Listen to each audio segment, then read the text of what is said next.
നമ്മുടെ 2025 ഒക്ടോബർ മാസത്തിലേക്ക് പരീക്ഷ എഴുതാൻ പോകുന്ന +2 സയൻസ് വിദ്യാർത്ഥികൾ നിങ്ങൾ ശ്രദ്ധിക്കുക. നമ്മുടെ അടുത്ത പരീക്ഷ എന്ന് പറയുന്നത് കെമിസ്ട്രി ആണല്ലേ. അപ്പോൾ കെമിസ്ട്രിയിലെ ഏറ്റവും പ്രധാനപ്പെട്ട ക്വസ്റ്റ്യൻസും ആൻസേഴ്സുമാണ് നമ്മൾ ഇന്ന് നോക്കാനായിട്ട് പോകുന്നത് കേട്ടോ. അപ്പോൾ നമ്മളിവിടെ എടുത്തിരിക്കുന്ന ക്വസ്റ്റ്യൻ പേപ്പർ 2025 ഏപ്രിൽ മാസത്തിൽ നടന്നിട്ടുള്ള പരീക്ഷയുടെ ക്വസ്റ്റ്യൻ പേപ്പറാണ്. സോ ഈ ഒരു ക്വസ്റ്റ്യൻ പേപ്പറാണ് ഇന്നത്തെ വീഡിയോയിലൂടെ നമ്മൾ വിശകലനം ചെയ്യാനായിട്ട് പോകുന്നത്. സോ വീഡിയോയിലേക്ക് പോകുന്നതിന് മുൻപായിട്ട് നമ്മുടെ ചാനൽ ആദ്യമായിട്ട് ആരെങ്കിലും കാണുന്നവരുണ്ടെങ്കിൽ ചാനൽ ഒന്ന് സബ്സ്ക്രൈബ് ചെയ്യണം. അതുപോലെ തന്നെ നിങ്ങളുടെ കൂട്ടുകാരിലേക്ക് ഷെയർ ചെയ്ത് കൊടുക്കാനായിട്ട് ശ്രദ്ധിക്കുക. നിങ്ങൾക്ക് ഈ ഒരു കാര്യങ്ങളൊക്കെ പറഞ്ഞു തരുന്നത് ക്ലിയർ ആയിട്ടുണ്ടെങ്കിൽ അതൊന്ന് ലൈക്ക് ചെയ്തും അതുപോലെ തന്നെ കമൻറ്റിലൂടെയൊക്കെ നിങ്ങൾ അതിൻ്റെ ഒരു ഫീഡ്ബാക്കും കാര്യങ്ങളൊക്കെ ഒന്ന് അറിയിക്കാനായിട്ടും ശ്രമിക്കുക കേട്ടോ. അപ്പോൾ നമ്മുടെ LB അക്കാദമി ഓൺലൈൻ ക്ലാസ്സിലെ പുതിയ ബാച്ചിലേക്കുള്ള അഡ്മിഷൻസ് ഒക്കെ ആരംഭിച്ചിട്ടുണ്ട്. 2026 ഒക്ടോബർ മാസത്തിലായിരിക്കും ഇപ്പോൾ അഡ്മിഷൻ എടുക്കുന്ന വിദ്യാർത്ഥികൾക്ക് പരീക്ഷ ഉണ്ടാവുക. LB അക്കാദമിയിൽ 10ാം ക്ലാസ്സുകളിലേക്കും അതുപോലെ തന്നെ +2 കൊമേഴ്സ് ഹ്യൂമാനിറ്റി സയൻസ് ബാച്ചുകളിലേക്കൊക്കെയുള്ള അഡ്മിഷൻസ് ഇപ്പോൾ നടന്നുകൊണ്ടിരിക്കുകയാണ്. അപ്പോൾ ആർക്കെങ്കിലും നമ്മുടെ അക്കാദമി ജോയിൻ ചെയ്യാൻ താല്പര്യമാണെങ്കിൽ സ്ക്രീനിൽ കാണിച്ചിരിക്കുന്ന ഈ 2 നമ്പർ ഉണ്ടല്ലോ, ആ 2 നമ്പറിൽ ഏതെങ്കിലും നമ്പറിൽ കോൺടാക്ട് ചെയ്യുക കേട്ടോ. വിളിച്ചിട്ട് കിട്ടിയില്ലെങ്കിൽ വാട്സപ്പിൽ മെസ്സേജ് അയക്കാനായിട്ട് ശ്രദ്ധിക്കുക. അപ്പോൾ നമ്മുടെ LB അക്കാദമി ഓൺലൈൻ ക്ലാസ്സിൻ്റെ ഓഫീസ് നിങ്ങൾക്കറിയാം എറണാകുളമാണ്. അതുപോലെ തന്നെ നമ്മുടെ ഫോൺ നമ്പേഴ്സ് ഈ 2 നമ്പർ മാത്രമേ നമുക്കുള്ളൂ കേട്ടോ. ആ ഒരു കാര്യം കൂടി ഒന്ന് പ്രത്യേകം വിദ്യാർത്ഥികൾ ശ്രദ്ധിക്കണം കേട്ടോ. അപ്പോൾ നമുക്ക് ചോദ്യത്തിലേക്ക് കടക്കാം. ഇവിടെ നോക്കിയാൽ കെമിസ്ട്രിയുടെ പരീക്ഷ നമുക്ക് 3 മണിക്കൂറാണ്. 3 മണിക്കൂറിൽ 80 മാർക്കിൻ്റെ ക്വസ്റ്റ്യൻസ് ആയിരിക്കും നമുക്ക് ഉണ്ടാവുക. ഓക്കെ, അപ്പോൾ അതിൻ്റെ ബാക്കി കാര്യങ്ങളൊന്നും ഞാൻ പറയുന്നില്ല, വെറുതെ നമുക്ക് സമയം നഷ്ടമാണ് അതൊക്കെ പറഞ്ഞുകൊണ്ടിരുന്നത്. അപ്പോൾ ആദ്യം തന്നെ നമുക്ക് നേരിട്ട് ആ ഒരു ക്വസ്റ്റ്യനിലേക്ക് തന്നെ കടക്കാം. ഓക്കെ, ഫസ്റ്റ് ക്വസ്റ്റ്യൻ നോക്കിയേ. The law of multiple proportions is applicable for dash. അതായത് ലോ ഓഫ് മൾട്ടിപ്പിൾ പ്രൊപ്പോർഷൻ അല്ലേ, ഇത് ബാധകമാവും. താഴെ തന്നിരിക്കുന്നത് ഏതുമായിട്ട് ബന്ധപ്പെട്ടിരിക്കുക അല്ലെങ്കിൽ ഏതുമായിട്ട് ബാധകമാകുന്നു എന്നുള്ളതാണ് ചോദ്യം വന്നിരിക്കുന്നത് കേട്ടോ. അപ്പോൾ ഇവിടെ നിങ്ങൾ കെമിസ്ട്രി എക്സാമിന് പോകുന്ന വിദ്യാർത്ഥികൾ എല്ലാവരും തന്നെ എന്ത് പഠിക്കണം? ലോ ഓഫ് മൾട്ടിപ്പിൾ പ്രൊപ്പോർഷൻസ് നോക്കിയിട്ട് പോകണം, വളരെ ഇമ്പോർട്ടൻ്റ് ആണ്. അപ്പോൾ ഇവിടെ താഴെ തന്നിരിക്കുന്നത് എന്തുമായിട്ട് ബന്ധപ്പെട്ടാണ് ലോ ഓഫ് മൾട്ടിപ്പിൾ പ്രൊപ്പോർഷൻസ് എന്ന് പറയുന്നത്? 2 elements forming more than 1 compound എന്നുള്ളതാണോ? A compound involving at least 3 elements എന്നുള്ളതാണോ? 1 element forming more than 1 type of molecule എന്നുള്ളതാണോ? 2 elements ഫോമിംഗ് 1 കോമ്പൗണ്ട് എന്നുള്ളതാണോ? നമുക്കറിയാം ലോ ഓഫ് മൾട്ടിപ്പിൾ പ്രൊപ്പോർഷൻസ് എന്ന് പറയുന്നത് തന്നെ എന്താണ്? 2 elements forming more than 1 compound എന്നുള്ളതാണ് വരുന്നത് അല്ലേ. ഓപ്ഷൻ എ ആണ് അവിടെ ശരിയായിട്ട് വരുന്നത്. അപ്പോൾ 2 elements forming more than 1 compound എന്ന് പറയുന്നതാണ് ലോ ഓഫ് മൾട്ടിപ്പിൾ പ്രൊപ്പോർഷൻസ് കൊണ്ട് അർത്ഥമാക്കുന്നത് അല്ലേ. അതായത് നമുക്കറിയാം, ഇപ്പോൾ ഒരു എക്സാമ്പിൾ പറയുവാണെങ്കിൽ നമ്മുടെ കാർബണും ഓക്സിജനും കൂടെ കമ്പൈൻ ചെയ്യുമ്പോഴാണ് എന്തുണ്ടാവുന്നത്? കാർബൺ ഡൈ ഓക്സൈഡ് ഉണ്ടാവുന്നത് അല്ലേ. അപ്പോൾ അതാണ് നമുക്കവിടെ ഒരു എക്സാമ്പിളായിട്ട് പറയാൻ പറ്റുന്നത് കേട്ടോ. അപ്പോൾ ലോ ഓഫ് മൾട്ടിപ്പിൾ പ്രൊപ്പോർഷൻസ് എന്ന് പറയുന്നത് 2 elements forming more than 1 compound എന്ന് ഓർത്ത് വയ്ക്കുക. കാർബണും ഓക്സിജനും ചേരുമ്പോൾ എന്തുണ്ടാവുന്നു? കാർബൺ ഡൈ ഓക്സൈഡ് ഉണ്ടാവുന്നു എന്നുള്ളത് എക്സാമ്പിളായിട്ട് അവിടെ ഓർത്ത് വയ്ക്കുക കേട്ടോ. ഇനി രണ്ടാമത്തെ ചോദ്യത്തിലേക്ക് കിടക്കാം. നോക്കിയേ, 1 AMU is equal to dash എന്നാണ് പറഞ്ഞിരിക്കുന്നത്. AMU എന്താ അവിടെ അർത്ഥമാക്കുന്നത്? നമുക്കറിയാം ആറ്റോമിക് മാസ് യൂണിറ്റ് എന്നുള്ളതാണ് അല്ലേ. എന്താണ്? Atomic mass unit. ഓക്കെ, അപ്പം ആറ്റോമിക് മാസ് യൂണിറ്റ് എന്നുള്ളതാണ് AMU കൊണ്ട് അർത്ഥമാക്കുന്നത്. ചിലപ്പം ഫുൾ ഫോം ഒക്കെ ചോദിച്ചു കഴിഞ്ഞാൽ ഓർത്ത് വെക്കുക കേട്ടോ. 1 ആറ്റോമിക് മാസ് യൂണിറ്റ് എന്തിനോട് ഈക്വൽ ആണെന്നാണ് ചോദ്യം വന്നിരിക്കുന്നത്. എന്തിനോട് ഈക്വൽ ആണ്? 1 AMU is equal to 1/12 of mass of 1 C12 atom എന്നുള്ളതാണോ? 1/14 of mass of 1 C12 atom എന്നുള്ളതാണോ? 1/16 of mass of 1 O16 atom എന്നുള്ളതാണോ? മാസ് ഓഫ് 1 H ആറ്റം എന്നുള്ളതാണ് ശരിയായിട്ടുള്ള ആൻസർ എന്ന് പറയുന്നത്. നമുക്കറിയാം കറക്റ്റ് ആൻസർ എന്ന് പറയുന്നത് ഇവിടെ ഏതാണ്? ഓപ്ഷൻ എ ആണ് അല്ലേ. അതായത് 1 അറ്റോമിക് മാസ് യൂണിറ്റ് എന്ന് പറയുന്നത് എന്തിനോട് ഈക്വൽ ആണ്?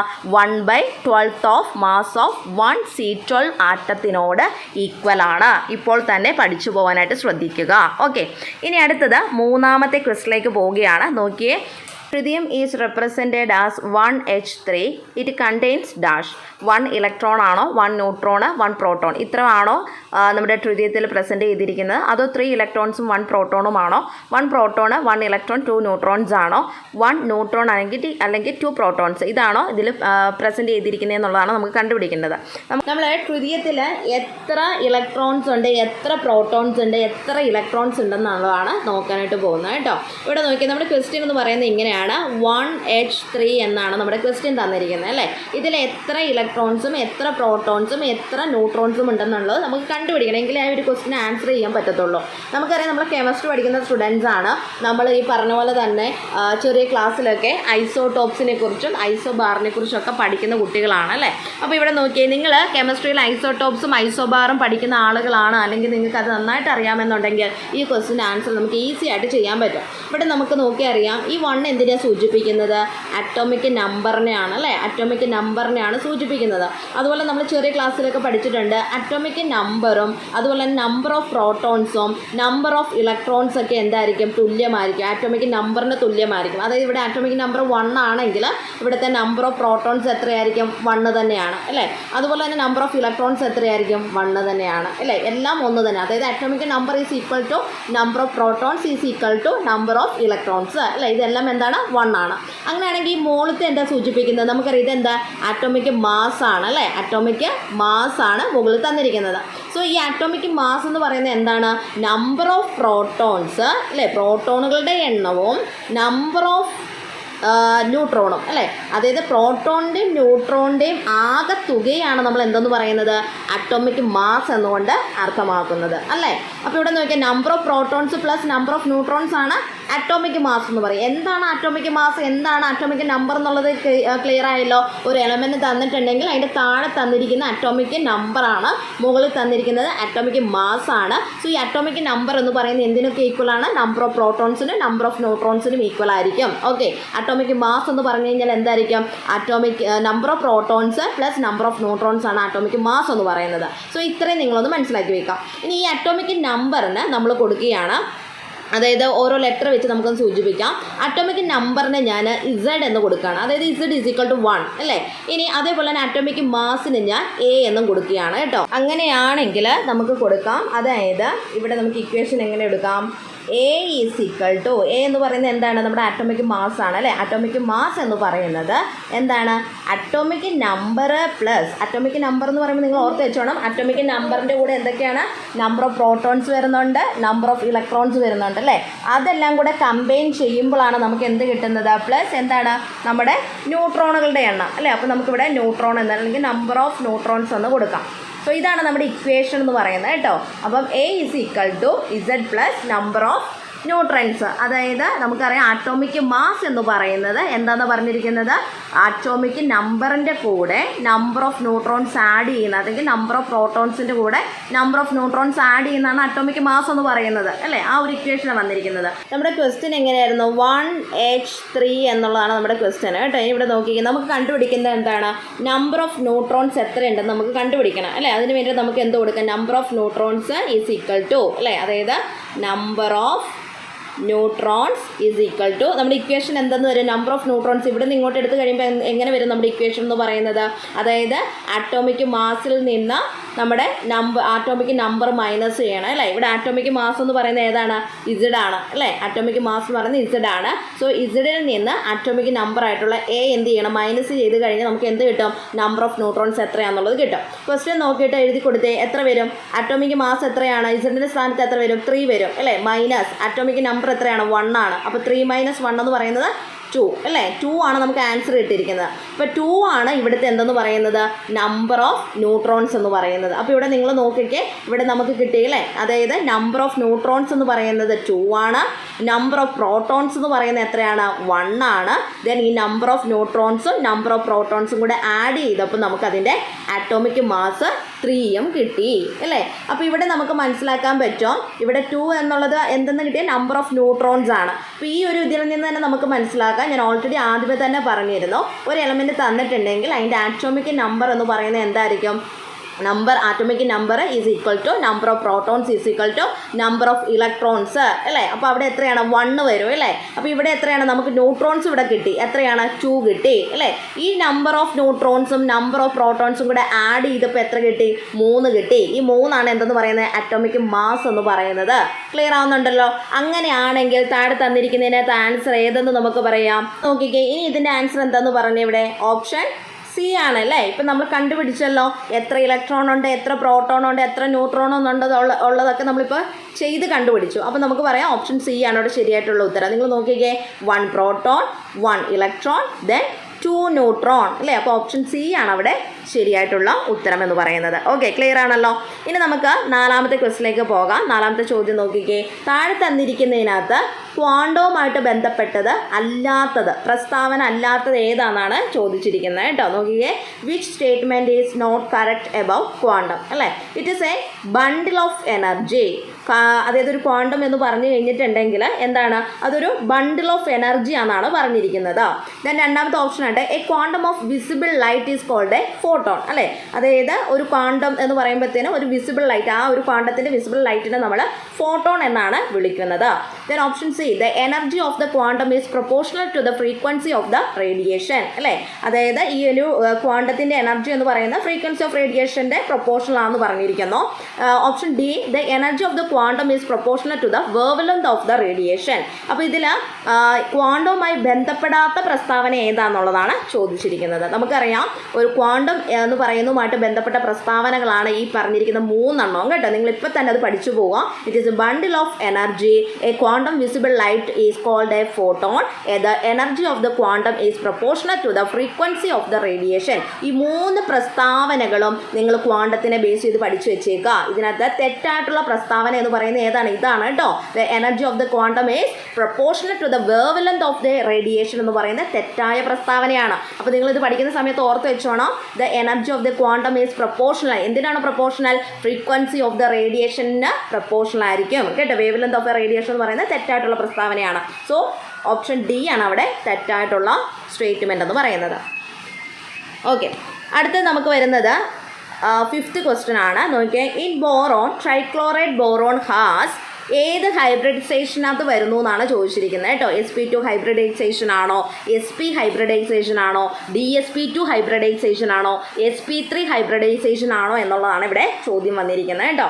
അപ്പോൾ ഇവിടെ നിങ്ങൾ ഈ ഒരു ചാപ്റ്ററിനെ ബേസ് ചെയ്തിട്ട് sp2 ഹൈബ്രിഡൈസേഷനൊക്കെ നന്നായിട്ട് പഠിച്ചു വെച്ചോണം. കാരണം എല്ലാ പരീക്ഷയ്ക്കും നമുക്കിത് ചോദിക്കാറുള്ളതാണ് കേട്ടോ. അപ്പോൾ അതുകൊണ്ട് തന്നെ നമ്മളിത് നന്നായിട്ട് പഠിച്ചു വെച്ചോണം. അപ്പോൾ ഇവിടെ നമ്മളോട് ചോദിച്ചിരിക്കുന്നത് ബോറോൺ ട്രൈക്ലോറൈഡിൻ്റെ ഏത് ഹൈബ്രിഡൈസേഷനകത്ത് വരുന്നു എന്നുള്ളതാണ് ചോദിച്ചിരിക്കുന്നത് കേട്ടോ. അപ്പോൾ ഏത് ഹൈബ്രിഡൈസേഷനകത്താണ് ഇൻ ബോറോൺ ട്രൈക്ലോറൈഡ് വരുന്നത്? ഏതിനകത്താണ്? sp2ലാണോ, sp-ലാണോ, dsp2 ആണോ, sp3 ആണോ വരുന്നത്? ഏതാണ് അതിൻ്റെ ശരിയായിട്ടുള്ള ആൻസർ എന്ന് പറയുന്നത്? നമുക്കറിയാം, in boron trichloride boron has sp2 hybridization അല്ലേ. അപ്പോൾ ആ ഒരു ഹൈബ്രിഡൈസേഷനൊക്കെ നിങ്ങൾ പഠിച്ചു വയ്ക്കണം. എന്തായാലും ഷുവറായിട്ട് ചോദിക്കുന്ന ഒരു ക്വസ്റ്റ്യൻ ആണ് കേട്ടോ. ഹൈബ്രിഡൈസേഷനെ കുറിച്ച് ചോദിക്കും. അടുത്തത് 6ാമത്തെ ക്വസ്റ്റ്യൻ ആണ്. 6ാമത്തെ ചോദ്യം നോക്കിക്കുക, എന്താണ് പറഞ്ഞിരിക്കുന്നത്? Which of the following form A covalent bond in the compound. അതായത് താഴെ തന്നിരിക്കുന്നതിനകത്ത് ഏതാണ് കോവലന്റ് ബോണ്ട് ഉണ്ടാക്കുന്നത് എന്നുള്ളതാണ് ചോദിച്ചിരിക്കുന്നത് കേട്ടോ. ഏതാണ്?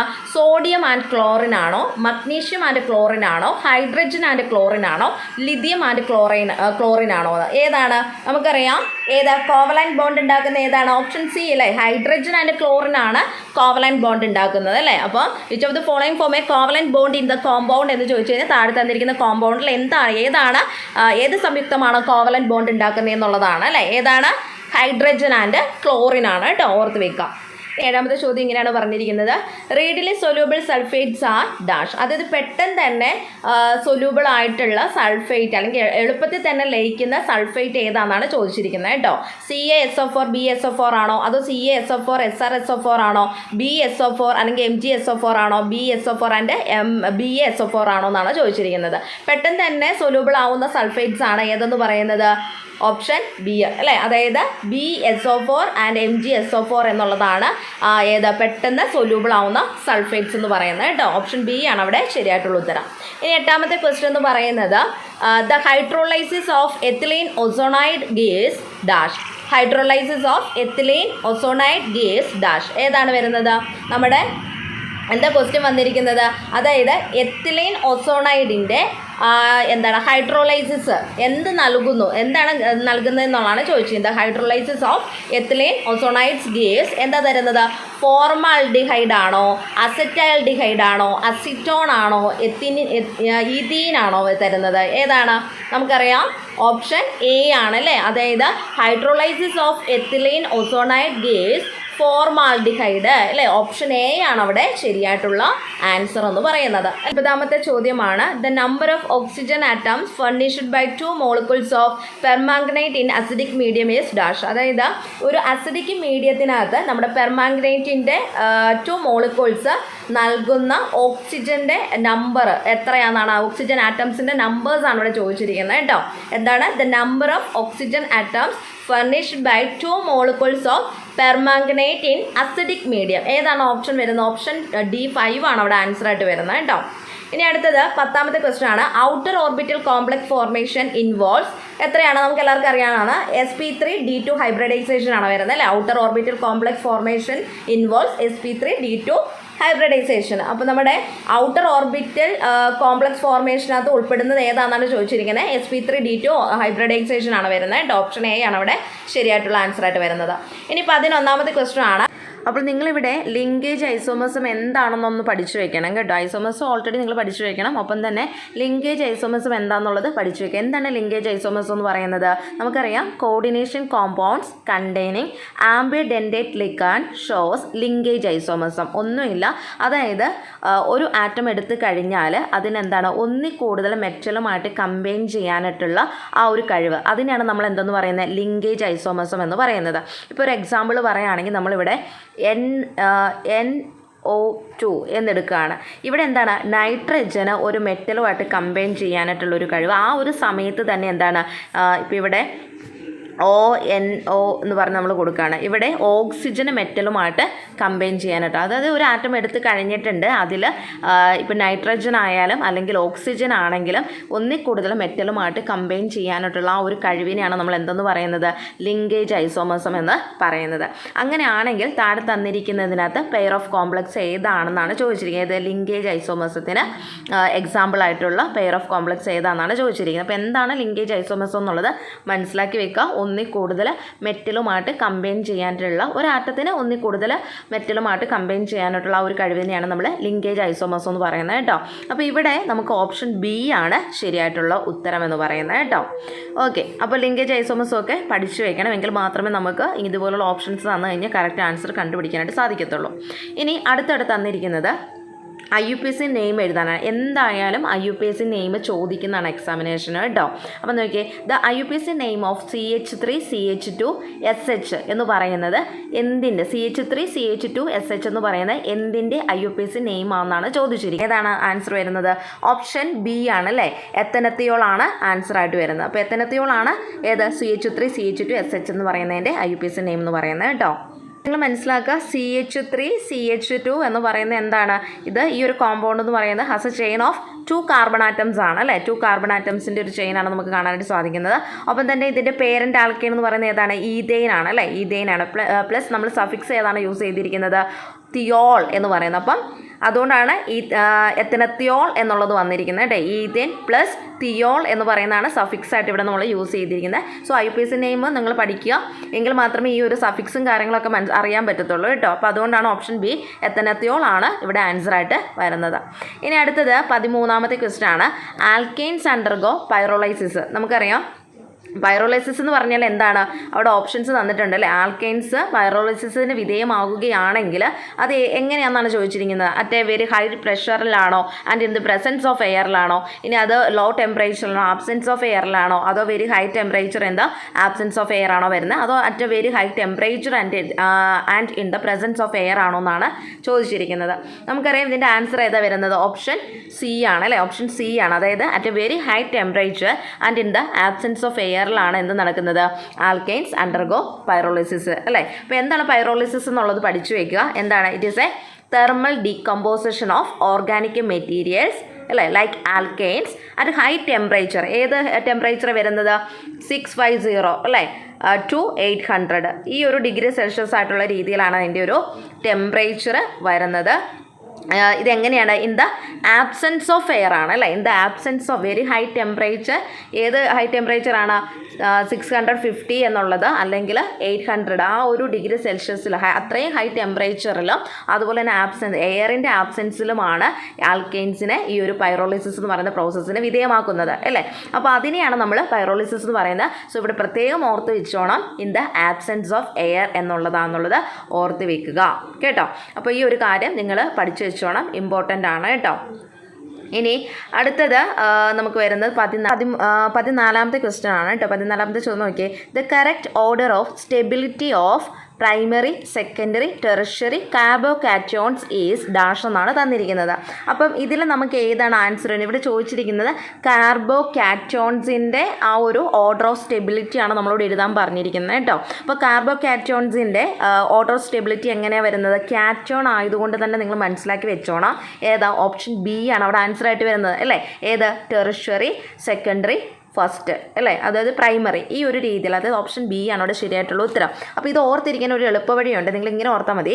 കാർബോകാറ്റോൺസ് എന്ന് പറയുമ്പോൾ നമുക്കറിയാം എങ്ങനെ വരുന്നത്. ഇപ്പം പ്രൈമറി, സെക്കൻഡറി, അതുപോലെ തന്നെ ടെറിഷ്യറി, ഇങ്ങനെയാണ് വരുന്നത് അല്ലേ. Primary, secondary, tertiary. അപ്പോൾ ഇതിന് നിങ്ങൾ എ, ബി, സി എന്ന് ഓർത്ത് വെക്കുക. അപ്പോൾ കാർബോകാറ്റോൺസ് ആണ് നിങ്ങളോട് ചോദിച്ചിട്ടുള്ളത്, അല്ലെങ്കിൽ അതിൻ്റെ സ്റ്റെബിലിറ്റി ഓർഡർ ആണ് നിങ്ങളോട് ചോദിച്ചത് എന്നുണ്ടെങ്കിൽ നിങ്ങൾ എങ്ങനെ എഴുതണം? ഇങ്ങോട്ട് എഴുതണം. മനസ്സിലായോ? അതായത് റൈറ്റ് ടു ലെഫ്റ്റ് എഴുതണം. അതായത് ടെറിഷ്യറി, സെക്കൻഡറി, ദെൻ പ്രൈമറി എന്നുള്ള രീതിയിൽ എഴുതുക. അപ്പോൾ ഇവിടെ ഈ സി ഓർത്താൽ മതി കണ്ടോ. എ, ബി, സി എന്നുള്ളൊരു പേര് കൊടുത്തിട്ട് പ്രൈമറി, സെക്കൻഡറി, ടെറിഷ്യറി എന്ന് കൊടുക്കുക.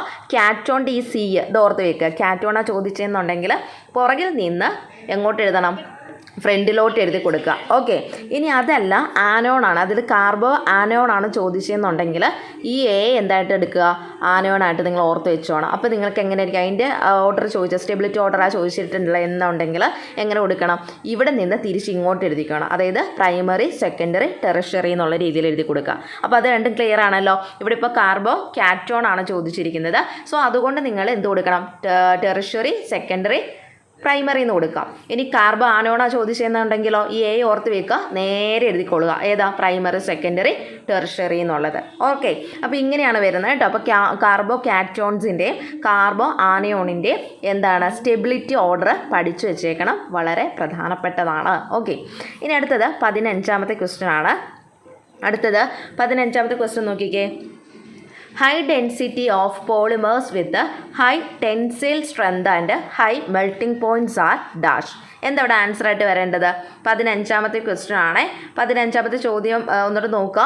High density polymers with high tensile strength and high melting points R എന്തെന്ന് അറിയപ്പെടുന്നത്? നമുക്കറിയാം ഓപ്ഷൻ എ ആണ് അല്ലേ. അതായത് ലീനിയർ പോളിമേഴ്സ് എന്നുള്ള പേരിലാണ് അറിയപ്പെടുന്നത് അല്ലേ. അതായത് ഏറ്റവും ഉയർന്ന രീതിയിൽ ഹൈ ടെൻസൈൽ സ്ട്രെങ്തും ഹൈ മെൽറ്റിംഗ് പോയിൻറ്റ്സും ഉള്ള ഹൈ ഡെൻസിറ്റി പോളിമറുകൾ അറിയപ്പെടുന്നത്, അല്ലെങ്കിൽ ഹൈ ഡെൻസിറ്റി ഉള്ള പോളിമേഴ്സ് അറിയപ്പെടുന്നത് ലീനിയർ പോളിമേഴ്സ് എന്നുള്ളതാണ് അല്ലേ. അപ്പോൾ അത് ശരിയായിട്ടുള്ള ആൻസർ എന്ന് പറയുന്നത് ഏതാണ്? ഓപ്ഷൻ എ ആണ് അവിടെ ശരിയായിട്ടുള്ള ആൻസർ എന്ന് പറയുന്നത്. ക്ലിയർ ആണെന്ന് വിചാരിക്കുന്നു. ഇനി അടുത്തത് ഓക്കെ, അടുത്ത നമുക്കിനി 16ാമത്തെ ക്വസ്റ്റിലേക്ക് കിടക്കാം. ഇത് 16ാമത്തെ ക്വസ്റ്റ്യൻ ആണ്. 16ാമത്തെ ചോദ്യം വളരെ പ്രധാനപ്പെട്ടാണ്, എല്ലാ പരീക്ഷയ്ക്കും നമ്മളോട് ചോദിക്കാറുള്ളതാണ് കേട്ടോ. The monomer unit of polyvinyl chloride, PVCയുടെ ആ ഒരു മോണോമർ യൂണിറ്റ് ഏതാണെന്നാണ് ചോദിച്ചിരിക്കുന്നത്. ഏതാണ് ആൻസർ വരുന്നത്? നമുക്കറിയാം ഓപ്ഷൻ ബി ആണല്ലേ. CH2 double bond CH single bond Cl അല്ലേ. ഇതാണ് പോളിവിനൈൽ ക്ലോറൈഡിൻ്റെ മോണോമർ യൂണിറ്റ് എന്ന് പറയുന്നത്. അപ്പോൾ ഓപ്ഷൻ ബി ആണ് അവിടെ ശരിയായിട്ടുള്ള ഉത്തരം എന്ന് പറയുന്നത് കേട്ടോ. ഇനി 17ാമത്തെ ക്വസ്റ്റിലേക്ക് കിടക്കാം. നോക്കിക്കേ. Complete the following choosing from the given options. അതായത് നമുക്ക് ഓപ്ഷൻസ് തന്നിട്ടുണ്ട്. സോ നമ്മൾ എന്ത് ചെയ്യണം? ആ തന്നിരിക്കുന്ന ഡാഷ് ഇട്ടേക്കുന്ന ഭാഗത്ത് എന്താണ് ശരിയായ ഉത്തരം, ആ ഒരു ബ്രാക്കറ്റിൽ നിന്ന് എടുത്ത് സെലക്ട് ചെയ്ത് എഴുതിയാൽ മതി കേട്ടോ. എന്താ തന്നിരിക്കുന്നത്? അതായത് in this reaction the mass of oxygen reacting is dash. ഇതാണ് നമ്മുടെ ക്വസ്റ്റ്യൻ എന്ന് പറയുന്നത്. അതായത് നമുക്ക് അവിടെ റിയാക്ഷൻ തന്നിട്ടുണ്ട് അല്ലേ. എന്താ തന്നിരിക്കുന്നത്? 4Fe + 3O2 gives 2Fe2O3 എന്നുള്ള റിയാക്ഷൻ തന്നിട്ടുണ്ട്. സോ ഇതിൽ നിന്നാണ് നമ്മുടെ ഓക്സിജൻ്റെ മാസ് കാര്യങ്ങളൊക്കെ കണ്ടുപിടിക്കേണ്ടത്. ഇതെങ്ങനെ കണ്ടുപിടിക്കുന്നത്? നമ്മൾ ആദ്യം തന്നെ ഇതിൻ്റെ ഒരു സ്റ്റെപ്പ് എഴുതി വേണം ചെയ്യാനായിട്ട് കേട്ടോ. അപ്പോൾ നിങ്ങൾ എഴുതുമ്പോൾ എങ്ങനെ എഴുതണം? മോളാർ മാസ് ഓഫ് എന്ന് കൊടുത്തതിന് ശേഷം എന്താണ് O2 അല്ലേ, മോളാർ മാസ് ഓഫ് O2. ഇവിടെ O2 ആണല്ലോ തന്നെ. അപ്പോൾ മോളാർ മാസ് ഓഫ് O2 എന്ന് പറയുന്നത് എത്രയാണ്? നമുക്കറിയാം ഇവിടെ 2 ഉണ്ട്, ഓക്സിജൻ ഇവിടെ 2 തന്നിട്ട്. അപ്പോൾ 2 ഇൻറ്റു ഓക്സിജൻ്റെ ആറ്റോമിക് മാസ് എത്രയാണ്? 16 ആണ് അല്ലേ. അപ്പോൾ 2 ഇൻറ്റു 16, 16 ഇൻറ്റു 2 എത്രയാണ്? 16 ഇൻറ്റു 2 എന്ന് പറയുന്നത് 32 ഗ്രാം മോളാണ് എന്ത് വരുന്നത്? ഈ ഒരു ഓക്സിജൻ്റെ മോളാർ മാസ് വരുന്നത്. അപ്പോൾ മോളാർ മാസ് എങ്ങനെ കണ്ടുപിടിക്കുന്നതെന്ന് അറിയാലോ. മോളാർ മാസ് ഓഫ് O2 ആണ് ആദ്യം നമ്മൾ കണ്ടുപിടിച്ച്. ഈസ് ഈക്വൽ ടു നമുക്കൊരു ഓക്സിജൻ്റെ ആറ്റോമിക് മാസ് എന്ന് പറയുന്നത് 16 ആണ്. So 16 into 2 is equal to 32 gram per mole എന്നുള്ളത് നമുക്ക് കിട്ടി. അപ്പോൾ ഇവിടെ ഓക്സിജൻ്റെ മോളാർ മാസ് നമുക്ക് ലഭിച്ചു അല്ലേ. ഇനി എന്താ കണ്ടുപിടിക്കേണ്ടത്? ഇനി അടുത്തത് നമ്മൾ ഇതിനെ ബാലൻസ്ഡ് ഇക്വേഷനാക്കി തീർക്കണം അല്ലേ. അപ്പോൾ അതെങ്ങനെ ചെയ്യുന്നത്? ഇവിടെ നമ്മൾ മാസ് ഓഫ് ഓക്സിജൻ കണ്ടുപിടിക്കണം അല്ലേ. മാസ് ഓഫ് ഓക്സിജൻ എന്ന് പറയുമ്പോൾ നമുക്കറിയാം ഇവിടെ എത്രയാണ് വരുന്നത്? 3 മോൾസ് വരുന്നുണ്ട് അല്ലേ. അപ്പോൾ 3 ഇൻറ്റു, അപ്പോൾ നിങ്ങൾ ഇതായിട്ട് തന്നെ എഴുതുക. എങ്ങനെ വരും? അതായത് ബാലൻസ്ഡ് ഇക്വേഷൻ ആക്കുമ്പോൾ നമുക്ക് എങ്ങനെ വരിക? 3 മോൾസ് ഓഫ് O2 അല്ലേ. 3 മോൾസ് ഓഫ് O2 റിയാക്ട്, അതായത് ഇവിടെ നമ്മൾ O2ൻ്റെ മോളാർ മാസാണ് കണ്ടുപിടിച്ചത് ഇല്ലേ. പക്ഷേ ഈ O2 എന്താണ്? 3 മോൾസ് ഓഫ് O2 ആണ് വരുന്നത് അല്ലേ. അപ്പോൾ അത് കണ്ടുപിടിക്കണമല്ലോ. അപ്പോൾ അതിനെന്ത് ചെയ്യാം? 3 moles of O2 react with, അപ്പോൾ എങ്ങനെ വരും ആൻസർ? മാസ് ഓഫ് അല്ലേ, മാസ് ഓഫ് O2 കണ്ടുപിടിക്കണം. ഇനി അതെങ്ങനെ കണ്ടുപിടിക്കണ്ടേ? 3 മോൾസുമായിട്ടാണ് റിയാക്ട് ചെയ്യുന്ന O2 അല്ലേ. അപ്പോൾ 3 ഇൻറ്റു അല്ലേ, അല്ലെങ്കിൽ 3 മോൾസ് എന്ന് കൊടുക്കുക. 3 മോൾസ് ഇൻറ്റു എത്രയാണ്? നമ്മൾ O2ൻ്റെ റിയാക്ട് ചെയ്ത് കണ്ടുപിടിച്ചായിരുന്നല്ലോ മുകളിൽ. എത്ര കണ്ടുപിടിച്ചത്? O2ൻ്റെ എത്രയായിരുന്നു? 16 ഇൻറ്റു 2 വെച്ച് ചെയ്തപ്പോൾ നമുക്ക് എത്ര കിട്ടി? 32 ഗ്രാം പെർ മോൾ എന്ന് കിട്ടിയായിരുന്നല്ലോ. അപ്പം 3 മോൾസുമായിട്ട് ഈ 32 ഗ്രാം പെർ മോള് എന്താ റിയാക്ട് ചെയ്യുമ്പോൾ നമുക്ക് എത്ര കിട്ടും? നിങ്ങളൊന്ന് എന്താണ് മൾട്ടിപ്ലൈ ചെയ്ത് നോക്കുക. 32 മൾട്ടിപ്ലൈ ചെയ്യുമ്പോൾ എത്ര വരും? 3 അല്ലേ. 6 3 ഇൻറ്റു 3 9 അല്ലേ. അപ്പോൾ എത്രയാണ് ആൻസർ വരുന്നത്? 96 ഗ്രാം വരും അല്ലേ. അപ്പോൾ ഇങ്ങനെയാണ് നമ്മൾ ഇതിൻ്റെ ഇത് കണ്ടുപിടിക്കേണ്ടത് കേട്ടോ. അപ്പോൾ എങ്ങനെയാണ് ആൻസർ വരുന്നത്? In this reaction the mass of oxygen reacting is ഏതാ ആൻസർ? 96 ഗ്രാം. ക്ലിയർ ആണല്ലോ. അപ്പോൾ ആദ്യം എന്താ ചെയ്തത്? നമ്മൾ ആദ്യം തന്നെ ഓക്സിജൻ്റെ മോളാർ മാസ് കണ്ടുപിടിച്ചു അല്ലേ. മോളാർ മാസ് ഓഫ് O2 കണ്ടുപിടിച്ചു. ആദ്യമേ O2 ആണ് കണ്ടുപിടിച്ചത് കേട്ടോ. ആദ്യമേ O2ൻ്റെ മോളാർ മാസ് കണ്ടുപിടിച്ചു. അപ്പോൾ 16 ആറ്റോമിക് മാസ് ഓഫ് ഓക്സിജൻ നമുക്കറിയാം 16 ആണ്. സോ ഇവിടെ 2 ആണ്. സോ 16 ഇൻറ്റു 2 ചെയ്തപ്പോൾ നമുക്ക് 32 ഗ്രാം പെർ മോൾ കിട്ടി. ദെൻ അതിനുശേഷം നമ്മൾ ബാലൻസ്ഡ് ഇക്വേഷൻ, ഈ ഒരു ബാലൻസ്ഡ് ഇക്വേഷൻ നമുക്കറിയാം എത്രയാണ്? 3 ആയിട്ട് അല്ലെങ്കിൽ 3 മോൾസുമായിട്ടാണ് O2 റിയാക്ട് ചെയ്യുന്നത്. സോ നമുക്കറിയാം എങ്ങനെ കൊടുക്കും? Mass of O2 is equal to 3 moles into 32 gram per mole is equal to 96 gram എന്ന് നമുക്ക് ആൻസർ കിട്ടി. ഓക്കെ, ഇനി അടുത്തത് വരുന്നത് അടുത്ത റിയാക്ഷൻ നോക്കിയേ. തന്നിട്ടുണ്ട് N2 + 3H2 ഗീസ് 2NH3 ഇല്ലേ. ഇതുപോലെ തന്നെ ഇപ്പം നമ്മൾ ചെയ്തത് എങ്ങനെയാണോ അതേപോലെ തന്നെയാണ് ഇനി അടുത്തും കണ്ടുപിടിക്കേണ്ടത്. എങ്ങനെയാണ്? The grams of NH3 produced in the above reaction are dash. ഇത് ക്വസ്റ്റ്യൻ എങ്ങനെ കണ്ടുപിടിക്കും? ആദ്യം തന്നെ നമ്മൾ എന്ത് ചെയ്യണം? മോളാർ മാസ് ഓഫ് NH3 എന്ന് കൊടുക്കുക അല്ലേ. മോളാർ മാസ് ഓഫ് NH3 എത്ര വരും? മോളാർ മാസ് ഓഫ് NH3 എന്ന് പറയുന്നത് ഒന്ന് നിങ്ങൾ തന്നെ ഒന്ന് ആലോചിച്ച് നോക്കിയേ. നമുക്കറിയാം നൈട്രജൻ്റെ ആറ്റോമിക് എത്ര വരുന്നത്? ആറ്റോമിക് മാസ് എത്ര വരുന്നത്? 14 ആണല്ലേ. പ്ലസ് H3 എന്ന് പറയുമ്പോൾ നമുക്ക് എങ്ങനെ കൊടുക്കാം? 3 ഇൻറ്റു ഈ ഒരു 3 ഇൻറ്റു ഹൈഡ്രജൻ്റെ എത്രയാണ്? 1 അല്ലേ. 3 into 1 is equal to 14 plus 3 into 1 എത്രയാണ്? 3 അല്ലേ. അപ്പം 14 + 3 എത്ര ആൻസർ വരും? 14 + 3 7, 4 + 3 7, ദെൻ 1 അല്ലേ. അപ്പോൾ എത്ര കിട്ടി? 17 ഗ്രാം പെർ മോള് ആൻസറായിട്ട് കിട്ടി. കണ്ടോ? അപ്പോൾ എത്രയാണ് ആൻസർ? 17 അല്ലേ. 17 ഗ്രാം പെർ മോൾ എന്നുള്ളത് ആൻസർ കിട്ടി. ഇനി അതിനുശേഷം നമ്മൾ എന്ത് ചെയ്യണം? ഇനി മുമ്പ് ചെയ്തതുപോലെ തന്നെ. അപ്പോൾ ഇപ്പോൾ നമ്മൾ NH3 ആണ് കണ്ടുപിടിച്ചത്. ഇനി ബാലൻസ്ഡ് ഇക്വേഷൻ അനുസരിച്ച് നോക്കി NH3 എത്ര ഇതുമായിട്ടാണ് കമ്പൈൻ ചെയ്തിരിക്കുന്നത്? 2 ആണല്ലേ. 2 മോൾസുമായിട്ടാണ് കമ്പൈൻ ചെയ്തിരിക്കുന്നത്. സോ അപ്പോൾ നമുക്ക് എങ്ങനെ എഴുതാം? ഇനി അതിൻ്റെ ബാലൻസ്, അതായത് ഇപ്പം നമ്മൾ ചെയ്തതുപോലെ തന്നെ എൻ്റെ ഓക്സിജൻ്റെ കണ്ടുപിടിച്ച പോലെ തന്നെ ഇതും ചെയ്യുന്നത് എങ്ങനെ വരും? അതായത് മാസ് ഓഫ് NH3 എന്ന് കൊടുക്കുക അല്ലേ. ഈക്വൽ ടു എന്താ വരിക? 2 മോൾസുമായിട്ടാണോ കമ്പൈൻ ചെയ്യുന്നത് അല്ലേ. ക്വസ്റ്റ്യൻ നോക്കണേ. ഇത് ഇവിടെ കണ്ടോ? 2 മോൾസുമായിട്ടാണ് കമ്പൈൻ ചെയ്യുന്നത് ഇത്. അപ്പോൾ 2 മോൾസ് ഇൻറ്റു ഇപ്പം നമ്മൾ കണ്ടുപിടിച്ച NH3 എത്രയായിരുന്നു? 70 ഗ്രാം പെർ മോളായിരുന്നു അല്ലേ. അപ്പോൾ അത് രണ്ടും കൂടെ നമ്മൾ ഇൻറ്റു ചെയ്യുന്നു. സോ എത്ര കിട്ടും? 17 2 എത്ര വരും? 17 2 നോക്കിയേ. 7 ഇൻറ്റു 2 14 4 ദെൻ 2 × 1 ദെൻ 3 അല്ലേ. അപ്പോൾ എത്ര വരും? 34 ഗ്രാം വരും. കണ്ടോ? ഇങ്ങനെയാണ് അത് കണ്ടുപിടിക്കുന്നത്. അപ്പോൾ മനസ്സിലായോ എങ്ങനെയാണ് വരുന്നതെന്ന്. അപ്പോൾ അതിൻ്റെ ഓപ്ഷൻ ഏതാ ശരിയായിട്ടുള്ളത്? 34 ഗ്രാം. കണ്ടോ? അപ്പോൾ ഇവിടെ ഈ രണ്ട് ക്വസ്റ്റ്യനും നമ്മൾ എന്താ കണ്ടുപിടിക്കേണ്ടത്? ആദ്യമേ അതിൻ്റെ മോളാർ മാസ് കണ്ടുപിടിക്കുക അല്ലേ. ഏതാണോ ക്വസ്റ്റ്യനിൽ ചോദിച്ചിരിക്കുന്നത് അതിൻ്റെ മോളാർ മാസ് കണ്ടുപിടിക്കുക. അതിനുശേഷം അത് ഏതുമായിട്ടാണോ അല്ലെങ്കിൽ എത്ര മോൾസുമായിട്ടാണോ കമ്പൈൻ ചെയ്തിരിക്കുന്നത് അത് വെച്ചിട്ട് അതിനെ മൾട്ടിപ്ലൈ ചെയ്യുക അല്ലേ. അപ്പോൾ നമുക്ക് അതിൻ്റെ കറക്റ്റ് ആൻസർ കിട്ടിക്കോളും കേട്ടോ. അപ്പോൾ ചെയ്തിരിക്കുന്ന ആ ഒരു രീതി ഒന്ന് മനസ്സിലാക്കി വെച്ചോണേ. ഇനി അവിടെ പറഞ്ഞിരിക്കുന്ന അടുത്ത ക്വസ്റ്റ്യൻ എന്ന് പറയുന്നത് 18ാമത്തെ ക്വസ്റ്റ്യൻ ആണ്. ഇത് നമുക്ക് 2 ചോദ്യങ്ങൾ തന്നിട്ടുണ്ട്. ഈ 2 ചോദ്യങ്ങൾ എവിടുന്ന് വന്നിരിക്കുന്നത്? പാസേജിൽ നിന്നാണ് തന്നിരിക്കുന്നത്. അപ്പോൾ നമ്മൾ പഠിച്ചിരിക്കുന്ന ഏതെങ്കിലും ഒരു ഭാഗത്തുനിന്ന് ഒരു പാസേജ് തന്നിട്ട് അതിൽ നിന്ന് ഇതേപോലെ ഒരു ക്വസ്റ്റ്യൻ ഉണ്ടാവും. ഓക്കെ, അപ്പോൾ ഇവിടെ നോക്കിക്കുക, ഇവിടെ നിങ്ങൾക്ക് ലഭിക്കുന്നത് 2 ക്വസ്റ്റ്യൻ ഉണ്ട്. ഇതിന് ഓരോ മാർക്ക് വീതം ലഭ്യമാവുന്നത് കേട്ടോ. അപ്പോൾ ഇവിടെ ഈ പാസേജ് നിങ്ങൾ വായിച്ച് നോക്കുക. അതിനുശേഷം എന്ത് ചെയ്യണം? തന്നിരിക്കുന്ന ചോദ്യം നോക്കുക, അതിന് ആൻസർ എഴുതുക. ഇത്രേ ഉള്ളൂ. അപ്പോൾ ഈ ക്വസ്റ്റ്യൻ ഞാൻ വായിക്കുന്നില്ല, കാരണം ഇത് തന്നെ ആയിരിക്കണമെന്ന് ഇല്ലല്ലോ പാസേജ് വരുന്നത്. സോ ഇതുകൊണ്ട് നമ്മൾ ക്വസ്റ്റ്യൻ ചുമ്മാ ഒന്ന് വായിച്ചങ്ങ് പോകുക, ആൻസർ പറയുന്നില്ല കേട്ടോ.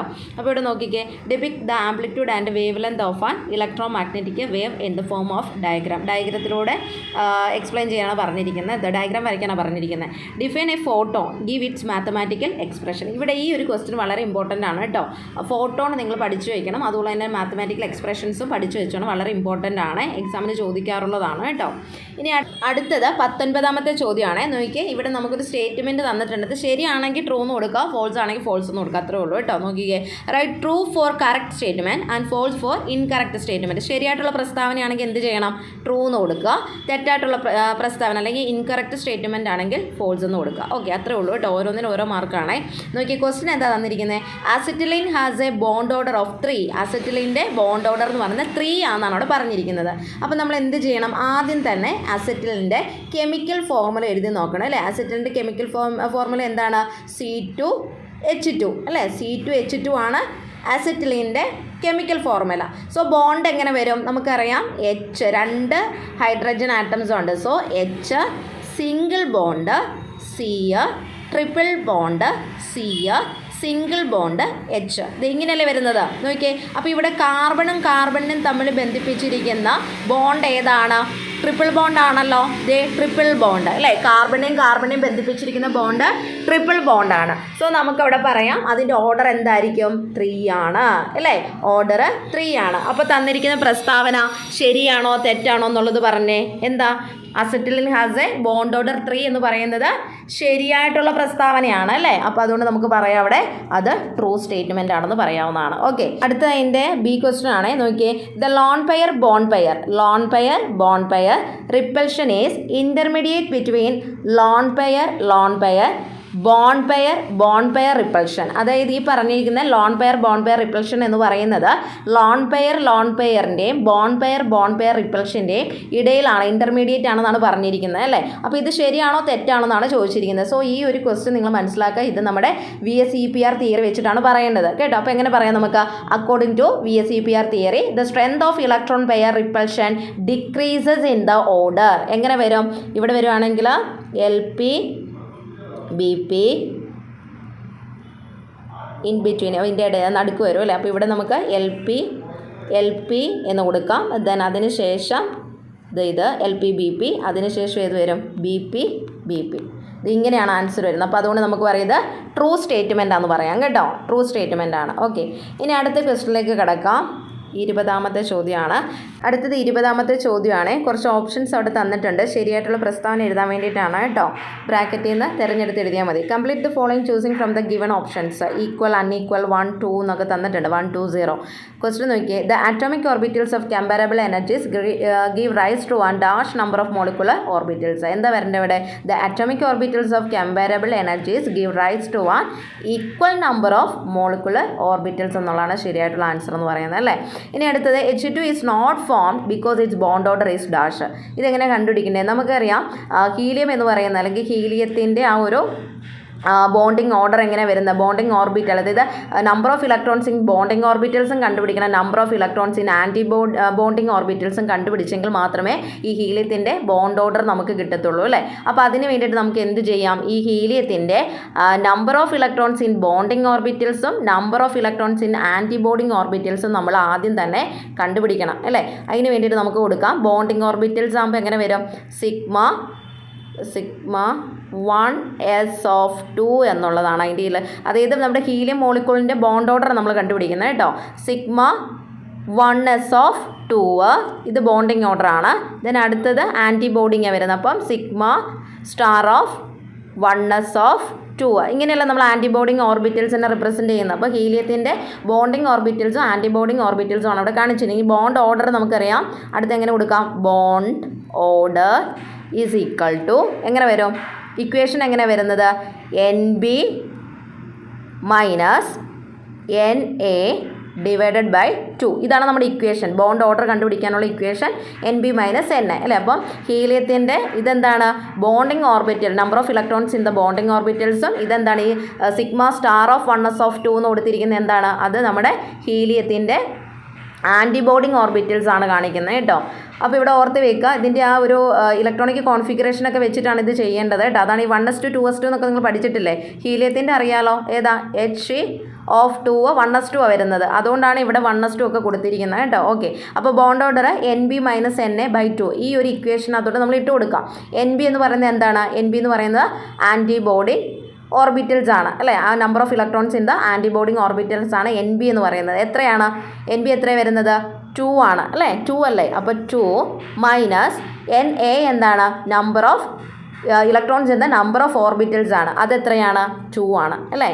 ഇതൊന്ന് നമുക്കൊന്ന് വായിച്ചോളാം. ഓക്കെ, അപ്പോൾ നോക്കിയേ, NB minus NA divided by 2 എന്ന് പറയുമ്പോൾ 2 മൈനസ് 2 ഡിവൈഡഡ് ബൈ 2 അല്ലേ, ഇങ്ങനെ വരുന്നത്. അപ്പോൾ 2 മൈനസ് 2 എത്രയാണ്, 0 അല്ലേ, ഡിവൈഡഡ് ബൈ 2 എത്ര കിട്ടും, 0/2 എത്രയാണ്, 0 അല്ലേ. അപ്പോൾ എന്താണ് ആൻസർ വരുന്നത്, നമ്മുടെ ഈ ഒരു ഹീലിയത്തിൻ്റെ ബോണ്ട് ഓർഡർ എന്ന് പറയുന്നത് എന്താണ്, 0 ആണ് ഇല്ലേ. അപ്പോൾ അതാണ് അവിടെ ആൻസർ ആയിട്ട് വരുന്നത്. അപ്പോൾ നമുക്ക് ഇതിൻ്റെ ഒരു കൺക്ലൂഷനിൽ എത്താം. സോ നമുക്ക് പറയാം H2 is not formed because it's bond order is 0 അല്ലേ. സോ എന്താണ്, മോളിക്യൂൾ ഈസ് അൺസ്റ്റേബിൾ ആണ് അല്ലേ, unstable and does not exist എന്ന് നമുക്ക് പറയാം അല്ലേ. സോ ഇവിടെ ആൻസർ ഏതാ വരുന്നത്, 0 ആണ് കേട്ടോ. അപ്പോൾ ഇത് ഓർത്ത് വയ്ക്കുക, ഇത് എങ്ങനെയാണ് 0 വന്നതെന്നുള്ളത് മനസ്സിലാക്കി വെക്കുക കേട്ടോ. അപ്പോൾ ഇവിടെ ആൻസർ ഇത് 0, ഇവിടുത്തെ ആൻസർ ഈക്വൽ എന്നുള്ളതാണ് ശരിയായിട്ടുള്ള ആൻസർ. ഓക്കെ, ഇനി അടുത്തത് 21ാമത്തെ ക്വസ്റ്റ്യൻ ആണ്. 21ാമത്തെ ക്വസ്റ്റ്യൻ നോക്കിയേ, complete the following choosing from the given options. ഇതും എന്താണ്, ഓപ്ഷൻസ് തന്നിട്ടുണ്ട്, ശരിയായ ഉത്തരം തിരഞ്ഞെടുത്ത് എഴുതിയാൽ മതി. നോക്കിയേ, the ionisation enthalpy of beryllium is ഏതാണ്, ഗ്രേറ്റർ അല്ലേ, greater than that of magnesium, already നമ്മൾ പഠിച്ചിട്ടുള്ള കാര്യമാണ്. Washing soda is prepared by recrystallisation of എന്താണ്, ഏത് ആൻസർ വരേണ്ടത് അവിടെ, സോഡിയം കാർബണേറ്റ് അല്ലേ, സോഡിയം കാർബണേറ്റ് ആണ്. Washing soda is prepared by recrystallisation of sodium carbonate എന്നുള്ളതാണ് ശരിയായിട്ടുള്ള ഉത്തരം. ഓക്കെ, ഇനി അടുത്തത് 22ാമത്തെ ക്വസ്റ്റ്യൻ ആണ്. റീഡ് ദ പാസേജ് ആണ്. സോ അതിൽ നിന്ന് നമ്മൾ തന്നിരിക്കുന്ന ക്വസ്റ്റ്യൻ ആൻസർ എഴുതാനാണ് പറഞ്ഞിരിക്കുന്നത് കേട്ടോ. ഇനി അടുത്ത അവിടെ നമുക്ക് 23 ഇത് തന്നെയാണ്, ഒരു പാസേജ് തന്നിട്ട് അതിൽ നിന്നുള്ള ക്വസ്റ്റ്യൻസ് ആണ് വരുന്നത്. അപ്പോൾ അതുകൊണ്ട് അത് ഞാൻ പറയുന്നില്ല കേട്ടോ. ഓക്കെ, അപ്പം ഇത് നിങ്ങൾ നോക്കിയാൽ മതി, ഏത് ഭാഗത്തു നിന്നാണ് ഈ ക്വസ്റ്റ്യൻ വന്നിരിക്കുന്നതെന്നൊക്കെ ഉള്ളതൊന്ന് നോക്കി വെച്ചേക്കുക കേട്ടോ. ഞാനിത് ഓൾറെഡി ഈ പാസേജ് തന്നെ വരുന്നത് നമുക്ക് യാതൊരു ഉറപ്പുമില്ല, അതുകൊണ്ടാണ് ഇത് നമ്മൾ പറഞ്ഞു പോകാത്തത്. എന്തായാലും ഏത് ഭാഗത്തു നിന്നുള്ള ക്വസ്റ്റ്യൻസ് ആണെന്നുള്ളത് നോക്കി വെക്കുക. 24ാമത്തെ ചോദ്യമാണ്. 24ാമത്തെ ചോദ്യം, match the items in column 1 with column 2. അതായത് താഴെ തന്നിരിക്കുന്നതിനകത്ത് നമ്മൾ മാച്ച് ദി ഫോളോയിങ് ഉണ്ടല്ലോ, ചെറിയ ക്ലാസ്സിലൊക്കെ പഠിക്കുന്ന ചേരുപടി ചേർക്കുക, അതാണ് പറഞ്ഞിരിക്കുന്നത് കേട്ടോ. Column 1 nucleophile, electrophile, carbocation, free radical ഇത് തന്നിട്ടുണ്ട്. കോളം 2 CH3 CH2+ തന്നിട്ടുണ്ട്, H+ തന്നിട്ടുണ്ട്, H2 തന്നിട്ടുണ്ട് അല്ലേ. ശരിയായത് നോക്കിയിട്ട് മാച്ച് ചെയ്യാനാണ് പറഞ്ഞിരിക്കുന്നത്. ന്യൂക്ലിയോഫൈൽ ഏതിലേക്ക് വരും, ന്യൂക്ലിയോഫൈൽ 4ാമത്തേതിൽ H2 ആയിട്ട് ബന്ധപ്പെട്ടതാണ്. ഇലക്ട്രോഫൈൽ എന്ന് പറയുന്ന ഇതിലേക്ക് വരും, H+ വരും. കാർബോകാറ്റോൺ എന്ന് പറയുന്നത് നമുക്കറിയാം CH3 CH2+ വരും. ദെൻ ഫ്രീ റാഡിക്കൽ CH3 വരും അല്ലേ. അപ്പോൾ ഇങ്ങനെയാണ് ഇതിൻ്റെ കറക്റ്റ് ഓർഡർ, കറക്റ്റ് ആൻസർ വരുന്നത് കേട്ടോ. അപ്പം ഇത് നിങ്ങൾ നോക്കി ഇത് തന്നെ ഒന്നും വരണമെന്ന് യാതൊരു നിർബന്ധമില്ല. പ്രീവിയസ് ഇയർ ക്വസ്റ്റ്യൻ പേപ്പറിൽ വന്ന് നമ്മൾ വർക്കൗട്ട് ചെയ്യുന്നത് മാത്രമേ ഉള്ളൂ. ഇനി balance, complete the balance the following reaction. അപ്പോൾ ഇങ്ങനത്തെ ഒരു ക്വസ്റ്റ്യൻ നമുക്ക് പ്രതീക്ഷിക്കാവുന്നതാണ് കേട്ടോ. ഏതെങ്കിലും ഒരു ഇത് തന്നിട്ട് അതിനെ ബാലൻസ് ചെയ്യാനായിട്ട് പറയും. അപ്പോൾ അങ്ങനത്തെ ക്വസ്റ്റ്യൻ 100% ഉറപ്പുള്ളതാണ്. അപ്പോൾ അത് നോക്കിയിട്ട് വയ്ക്കാം. ഇനി ഇതും എന്താണ്, ഈ പറഞ്ഞ പോലെ തന്നെ ഒരു പാസേജ് തന്നിട്ട് അതിനെ ബേസ് ചെയ്തിട്ടുള്ള ക്വസ്റ്റ്യൻ ആണ്. സോ ഹാലോ ആൽക്കെയിൻസ് എന്താണെന്നൊക്കെ ഉള്ളത് പഠിച്ചു വെച്ചോണം, വളരെ ഇമ്പോർട്ടൻ്റ് ആണ്. എന്തായാലും ഹാലോ ആൽക്കെയിൻസിനൊക്കെ കുറിച്ചിട്ട് ഒരു ക്വസ്റ്റ്യൻ ഉണ്ടാവും. ഓക്കെ, ഇനി 27ാമത്തെ ക്വസ്റ്റ്യൻ ആണ് കേട്ടോ. 27ാമത്തെ ചോദ്യം നോക്കിയാൽ right true for correct statement, false for incorrect statement. ഇതേപോലത്തെ ചോദ്യം നമ്മൾ കണ്ടിട്ടുണ്ടായിരുന്നല്ലോ അല്ലേ. അപ്പോൾ അത് തന്നെ ഇവിടെ ചോദിച്ചിരിക്കുന്നത് നോക്കിയേ. Phospholipids are constituents of the cell membrane. എന്താ പറഞ്ഞിരിക്കുന്നത്, അതായത് ഈ ഒരു സെൽ മെംബ്രെയിനിൽ അല്ലെങ്കിൽ സെൽ മെംബ്രെയിൻ, അതായത് കോശസ്ഥലം എന്നൊക്കെ നമ്മൾ മലയാളത്തിൽ പറയും അല്ലേ. അപ്പോൾ ഈ സെൽ മെംബ്രെയിൻ്റെ ഘടകങ്ങളാണ് എന്ത്, ഫോസ്ഫോലിപ്പിഡ്സ് എന്ന് പറയുന്നതാണ് ക്വസ്റ്റ്യൻ അല്ലേ. ഇതെന്താണ്, ശരിയായിട്ടുള്ള പ്രസ്താവനയാണ് അല്ലേ. Phospholipids are constituents of the cell membrane എന്ന് പറയുന്നത് ശരിയായിട്ടുള്ള പ്രസ്താവനയാണ്. നമ്മൾ പഠിച്ചു സെൽ മെംബ്രെയിൻ എന്താ, പ്ലാസ്മ മെംബ്രെയിനാണ് ഉദ്ദേശിക്കുന്നത് കേട്ടോ. The plasma membrane is primarily composed of a phospholipids bilayer എന്നുള്ളത് നമ്മൾ ഓൾറെഡി പഠിച്ചിട്ടുള്ള ആളുകളാണ്. സോ നമുക്കത് ശരിയായിട്ടുള്ള സ്റ്റേറ്റ്മെൻ്റ് ആണെന്ന് പറയാവുന്നതാണ്.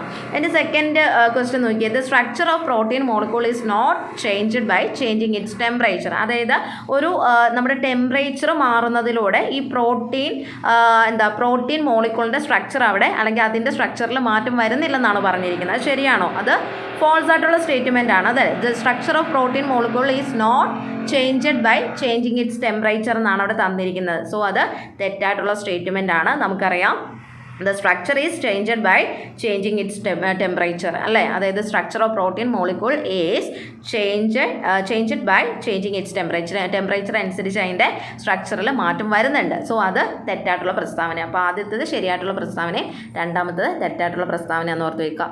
ഇനി അടുത്തും എന്താണ്, ഇതേപോലെ പാസേജ് തന്നിട്ടുള്ള ക്വസ്റ്റ്യൻ ആണ്. ഇപ്പോൾ ഇവിടെയൊക്കെ നിങ്ങൾ ഇത് നമ്മുടെ ലാസ്റ്റത്തെ സോപ്പിൻ്റെ പാഠത്തിൽ നിന്നുള്ള ക്വസ്റ്റ്യൻ ആണ് കേട്ടോ. അപ്പോൾ ഇതൊക്കെ നിങ്ങൾ നോക്കി വെച്ചേക്കണം. ജസ്റ്റ് ക്വസ്റ്റ്യൻ ഒന്ന് മനസ്സിലാക്കി വെച്ചേക്കണം. കാരണം ഏത് രീതിയിലാണ് നമുക്ക് എക്സാമിന് വരുന്നതെന്ന് ഒന്ന് മനസ്സിലാക്കാൻ വേണ്ടിയിട്ട് ഏത് ഭാഗത്തു നിന്നാണ് ഈ ക്വസ്റ്റ്യൻ വന്നിരിക്കുന്നതെന്നൊക്കെ ഉള്ളതൊന്ന് മനസ്സിലാക്കി വെച്ചോണം കേട്ടോ. പിന്നെ അടുത്ത് നമ്മൾ സെക്ഷൻ ബിയിലേക്ക് കിടക്കുകയാണ്. അപ്പോൾ ഇവിടെ ഇനി നമ്മുടെ കെമിസ്ട്രിയിലെ എല്ലാ പാഠത്തിൽ നിന്നുള്ള എല്ലാ പ്രിൻസിപ്പിൾസും എല്ലാ ലോസും നന്നായിട്ട് പഠിച്ചു വെച്ചോണം. കാരണം വളരെ ഇമ്പോർട്ടൻ്റ് ആണ്. ഏതെങ്കിലും ലോ 100% ഉറപ്പാണ്. ഏതെങ്കിലും ലോ എന്നല്ല, എല്ലാ ലോയും നന്നായിട്ട് പഠിച്ചു വെച്ചോണം. കാരണം അതൊക്കെയാണ് നമുക്ക് ഫിസിക്സിനും കെമിസ്ട്രിക്കും എപ്പോഴും ചോദിക്കുക. അപ്പോൾ ലോസ് ഒക്കെ നന്നായിട്ട് പഠിച്ചു വെക്കുക കേട്ടോ. അപ്പോൾ 29ാമത്തെ ചോദ്യത്തിലേക്ക് പോകുന്നതിന് മുൻപായിട്ട് കെമിസ്ട്രിയിൽ നമ്മുടെ എല്ലാ ലോസും നിങ്ങൾ നന്നായിട്ട് പഠിച്ചു വെച്ചോണം. കാരണം എല്ലാ ലോസും നമുക്ക് വളരെ പ്രധാനപ്പെട്ടാണ്, എക്സാമിന് ചോദിക്കും. ഇപ്പോൾ ഇവിടെ ഫസ്റ്റ് ക്വസ്റ്റ്യൻ തന്നെ എന്താ വന്നിരിക്കുന്നത്, നമ്മുടെ തെർമോഡൈനാമിക്സ് എന്ന് പറയുന്ന ചാപ്റ്ററിൽ നിന്ന് വന്നിരിക്കുന്ന ക്വസ്റ്റ്യൻ ആണ് അല്ലേ. എന്താ തന്നിരിക്കുന്നത്, state Hess law of constant heat summation, give an example to justify it. കണ്ടോ, അപ്പോൾ ആ ഒരു ലോ നിങ്ങൾ പഠിച്ചു വെക്കുക. ആ ഒരു ലോ മാത്രമല്ല, എല്ലാ ലോയും നമ്മൾ നോട്ട് ചെയ്ത്, അതായത് ഇമ്പോർട്ടൻ്റ് ആണെന്ന് പറഞ്ഞിരിക്കുന്ന ലോ മാത്രം നോക്കാതെ ചില ലോസൊക്കെ അല്ലാതെ നമുക്ക് ഇടയിലൊക്കെ കാണുമല്ലോ, ടെക്സ്റ്റ് ബുക്കിൽ തന്നെ ഓരോ പാഠഭാഗം വായിക്കുമ്പോൾ അതൊക്കെ ഒന്ന് നോട്ട് ചെയ്തോണം. ചിലപ്പോൾ ഒരു മാർക്കിനൊക്കെ നമുക്ക് ചോദിക്കാൻ ചാൻസ് ഉണ്ട്. അതുപോലെ തന്നെ എന്താൽപ്പി ഓഫ് അയണൈസേഷൻ, കണ്ടോ, അതും ഇമ്പോർട്ടൻറ്റ് ക്വസ്റ്റ്യൻ ആണ് കേട്ടോ. ഇതൊക്കെ എന്താണെന്നുള്ളത് മാത്രം ഒന്ന് പഠിച്ചു വെച്ചാൽ മതി. ജസ്റ്റ് ഒരു എക്സാമ്പിൾ നോക്കി വെക്കുക. ഇനി അതേപോലെ തന്നെ ഒരു റിയാക്ഷൻ തന്നിട്ട് അതിൻ്റെ എന്താൽപ്പി ചേഞ്ച് അല്ലെങ്കിൽ കാൽക്കുലേറ്റ് ദ എന്താൽപ്പി ചേഞ്ച് എന്ന് പറഞ്ഞിട്ടൊരു ക്വസ്റ്റ്യൻ നമുക്ക് പ്രതീക്ഷിക്കാവുന്നതാണ്. സോ ഈ മോഡലിലെ ക്വസ്റ്റ്യൻസ് ഒക്കെ നിങ്ങൾ നോക്കി വെക്കണം കേട്ടോ. എങ്ങനെയാണ് എന്താൽപ്പി ചേഞ്ച് കാൽക്കുലേറ്റ് ചെയ്യുന്നത്, അതിൻ്റെ ഇക്വേഷൻസ് എങ്ങനെയാണ് വരുന്നത്, ഇത് എങ്ങനെയാണ് മനസ്സിലാക്കുക, അതൊക്കെ നോക്കിയിട്ട് പോകുക. അതിന് വേണ്ടിയിട്ട് ഇങ്ങനെ പറഞ്ഞു തരുന്നത് കേട്ടോ.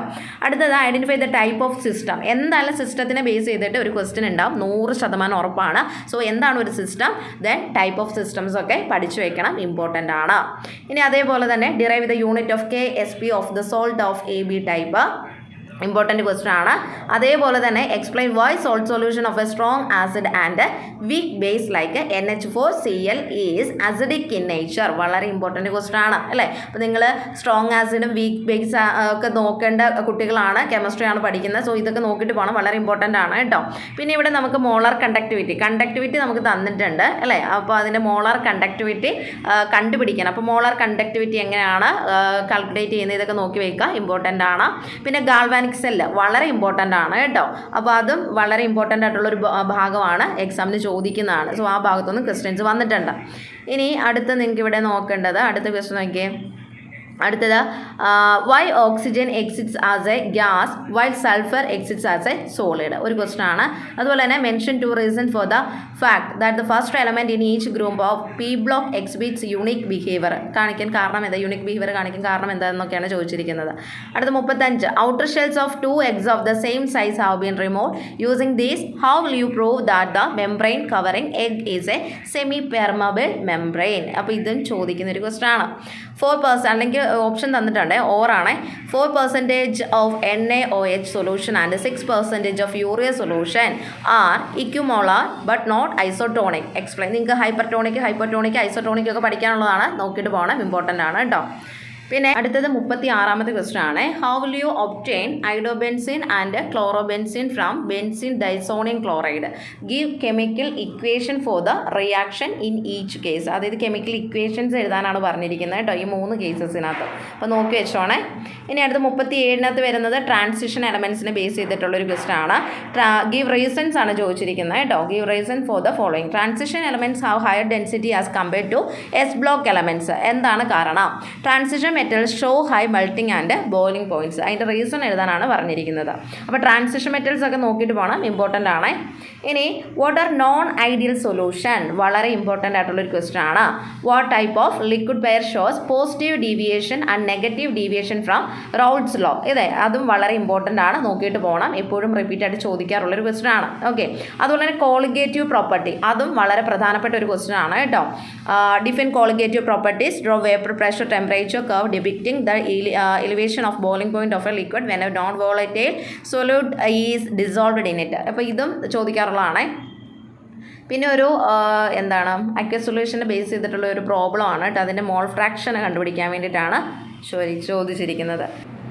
അടുത്ത ഒരു പ്രധാനപ്പെട്ട ക്വസ്റ്റൻ ആണ് കേട്ടോ 40ാമത്തെ ഡിഫൈൻ കൊറോഷൻ. ഇത് എപ്പോഴും എക്സാമിന് ചോദിക്കാറുള്ളതാണ്, പഠിച്ചു വെച്ചോണേ.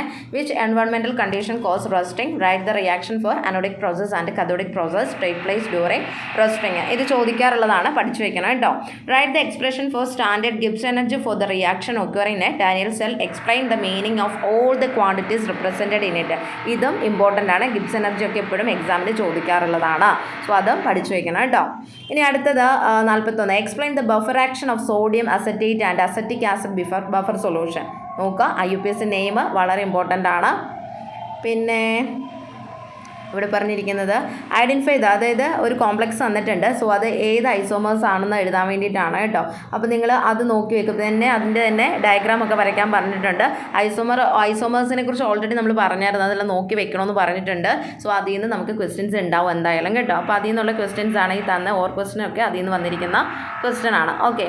ഇനി അടുത്തത് ഇവിടെ വരുന്നത് അടുത്ത ഒരു ടൈപ്പ് ക്വസ്റ്റ്യൻ എന്ന് പറയുന്നത് കെമിക്കൽ ഇക്വേഷൻസ് അല്ലേ, ഓൾറെഡി നമ്മൾ പറഞ്ഞതാണ്, അതും എക്സാമിന് ചോദിക്കുന്നതാണ്. പിന്നെ reagent, which reagent are use to prepare acid anhydrides from carboxylic acids ചോദിക്കാറുണ്ട്. റിയേജൻറ്റ് ഏതാണെന്നാണ് ചോദിച്ചിരിക്കുന്നത് കേട്ടോ. കെമിക്കൽ ഇക്വേഷൻസ് ആണ് വീണ്ടും ചോദിച്ചിരിക്കുന്നത്. പിന്നെ ആൽഡിഹൈഡ്സ് ആൻഡ് കീറ്റോൺസ് എപ്പോഴും ചോദിക്കുന്നത് കേട്ടോ. ഇത് വളരെ ഇമ്പോർട്ടൻ്റ് ആണ്. കെമിക്കൽ ഇക്വേഷൻസ് ഒക്കെ എഴുതാൻ പറഞ്ഞിട്ടുണ്ട്. വീണ്ടും കെമിക്കൽ ഇക്വേഷൻ തന്നെയാണ് ചോദിച്ചിരിക്കുന്നത്. കൂടുതലും കെമിക്കൽ ഇക്വേഷൻസ് ഒക്കെയാണ് കേട്ടോ. പിന്നെ അതുപോലെ തന്നെ ഇതുണ്ടോ അറേഞ്ച് ചെയ്യാൻ പറഞ്ഞിട്ടുണ്ട്. Arrange the following acids in the increasing order of their solubility in water. വെള്ളത്തിൽ സൊല്യൂബിൾ ആയിട്ടുള്ള അല്ലെങ്കിൽ സൊല്യൂബിലിറ്റി ഓഫ് വാട്ടറിൻ്റെ അടിസ്ഥാനത്തിൽ ആ ഒരു ഇൻക്രീസിങ് ഓർഡറിൽ ആസിഡ്സിനെ അറേഞ്ച് ചെയ്യാനാണ് പറഞ്ഞിരിക്കുന്നത് കേട്ടോ. അങ്ങനെയുള്ളൊരു ക്വസ്റ്റ്യൻ നമുക്ക് പ്രതീക്ഷിക്കാവുന്നതാണ്. ഓക്കെ. അപ്പോൾ ഓക്കെ, ഇത്രയുമാണ് നമ്മുടെ കെമിസ്ട്രിയിലെ ഏറ്റവും പ്രധാനപ്പെട്ട ക്വസ്റ്റ്യൻസ് എന്ന് പറയുന്നത്. ഇത് സെറ്റ് എ ആണ് ഞാനിപ്പോൾ ഡിസ്കസ് ചെയ്തത് കേട്ടോ. സെറ്റ് ബിയിൽ നമുക്ക് അത്യാവശ്യം ഇതൊക്കെ തന്നെയാണ് ചോദിച്ചിട്ടുള്ളത്. കണ്ടോ, ഈ PVC ഒക്കെ നോക്കി വെച്ചോണേ. ഇതൊക്കെ വളരെ ഇമ്പോർട്ടൻ്റ് ആണ്. ഈ റിപ്പീറ്റഡ് ക്വസ്റ്റ്യൻസ് എപ്പോഴും നമുക്ക് NIOS ചോദിക്കുന്നതാണ്. നമുക്ക് ബി ക്വസ്റ്റ്യൻ്റെ ഒന്ന് നോക്കിയേക്കാം. സെറ്റ് ബി എന്തായാലും ഇത്ര നോക്കിയല്ലോ, ഇത് തന്നെയാണോ ചോദിച്ചിരിക്കുന്നേ എന്നുള്ളത്. ഓക്കെ.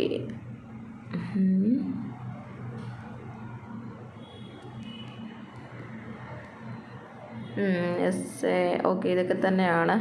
ഇതിപ്പം സെറ്റ് എ കിട്ടിയാലും ബി കിട്ടിയാലും എല്ലാം ഈ പറഞ്ഞ നമ്മുടെ ഒരു ഓർഡർ ക്വസ്റ്റ്യൻ നമ്പേഴ്സിൻ്റെ ഓർഡർ തെറ്റിച്ച് കൊടുത്തെന്നുള്ളത് മാത്രമേ ഉള്ളൂ കേട്ടോ വ്യത്യാസം. ക്വസ്റ്റ്യൻസ് ഒക്കെ ഏകദേശം സെയിം തന്നെയാണേ. ഇപ്പം ഞാൻ പറഞ്ഞു തന്നിരിക്കുന്ന ടോപ്പിക് ഉണ്ടല്ലോ, ഇതൊക്കെ നന്നായിട്ട് നോക്കിയിട്ട് പോകണം. ഈ ഭാഗത്തു നിന്നായിരിക്കും ക്വസ്റ്റ്യൻസ് കൂടുതൽ വരുന്നത് കേട്ടോ. ഓക്കെ, നമ്മൾ പറഞ്ഞ ഭാഗങ്ങളൊക്കെ തന്നെ ഇതിൽ വന്നിരിക്കുന്നത്. പിന്നെ ചില ചോദ്യങ്ങളുടെ ഉത്തരങ്ങൾ പറഞ്ഞു പോയിട്ടില്ല, കാരണം അത് നമുക്ക് വരണമെന്നില്ല, വേറെ വരത്തുള്ളൂ. അപ്പോൾ ആ ഒരു ഭാഗം നിങ്ങൾ നന്നായിട്ട് നോക്കിയിട്ട് പോകാനായിട്ട് ശ്രദ്ധിക്കുക കേട്ടോ. അപ്പോൾ ഇത്രയും ഉള്ളൂ നമ്മുടെ കെമിസ്ട്രിയിലെ 2025 ഏപ്രിൽ മാസത്തിൽ ചോദിച്ചിട്ടുള്ള ക്വസ്റ്റ്യൻ ആൻസർ. വളരെ ഡീറ്റെയിൽ ആയിട്ട്, അതായത് പറഞ്ഞു തരേണ്ടതൊക്കെ വളരെ ഡീറ്റെയിൽ ആയിട്ട് എക്സ്പ്ലെയിൻ ചെയ്ത് തന്നെ ഞാൻ പറഞ്ഞു തന്നിട്ടുണ്ട്. നന്നായിട്ട് പരീക്ഷ എഴുതുക, നല്ലൊരു മാർക്ക് സ്കോർ ചെയ്യുക, എക്സാം ഒക്കെ എങ്ങനെ ഉണ്ടായിരുന്നു എന്നുള്ളത് അറിയിക്കുക. ക്ലാസ്സുകൾ പ്രയോജനകരമാവുന്നുണ്ടെങ്കിൽ ലൈക്ക് ചെയ്യാനും അതുപോലെ തന്നെ കമൻസിലൂടെ നിങ്ങളുടെ ഫീഡ്ബാക്ക് അറിയിക്കാനായിട്ട് പ്രത്യേകം ശ്രദ്ധിക്കുക കേട്ടോ. അപ്പോൾ നിർത്തുന്നു.